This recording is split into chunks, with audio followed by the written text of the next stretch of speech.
แล้วนอกจากนี้นายกรัฐมนตรีก็มีคำสั่งงดการอนุญาตการเล่นพนันไพ่โป๊กเกอร์หรือไพ่เผกันด้วยโดยเด็ดขาดเลยล่ะครับพี่น้องครับจากกรณีที่รัฐบาลนำโดยนายอนุทินชาญวีรกูลนายกรัฐมนตรีและรัฐมนตรีว่าการกระทรวงมหาดไทยได้มีการแถลงนโยบายของคณะรัฐมนตรีต่อรัฐสภาโดยมีนโยบายด้านสังคมให้มีการปราบปรามการพนันผิดกฎหมายทุกรูปแบบอย่างจริงจังเด็ดขาดกันเลยครับและก็ไม่สนับสนุนให้มีการประกอบธุรกิจการพนันทุกชนิดให้เป็นธุรกิจที่ถูกกฎหมายอันนี้ไม่สนับสนุนให้ถูกกฎหมายนะครับรวมถึงไม่สนับสนุน Entertainment Complex ที่มีธุรกิจการพนันเข้าไปพัวพันด้วยและการพนันที่แฝงมาในรูปของกีฬาอย่างเช่นโป๊กเกอร์เพื่อให้การดำเนินงานของกระทรวงมหาดไทยนั้นสอดคล้องกับนโยบายสำคัญดังกล่าวนายกรัฐมนตรีและรัฐมนตรีว่าการกระทรวงมหาดไทยนายอนุทินชาญวีรกูลจึงได้มีคำสั่งกระทรวงมหาดไทย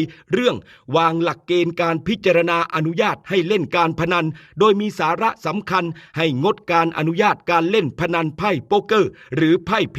โดยเด็ดขาดทีเดียวครับคำสั่งนี้ก็มีผลตั้งแต่บัดนี้เป็นต้นไปครับพี่น้อง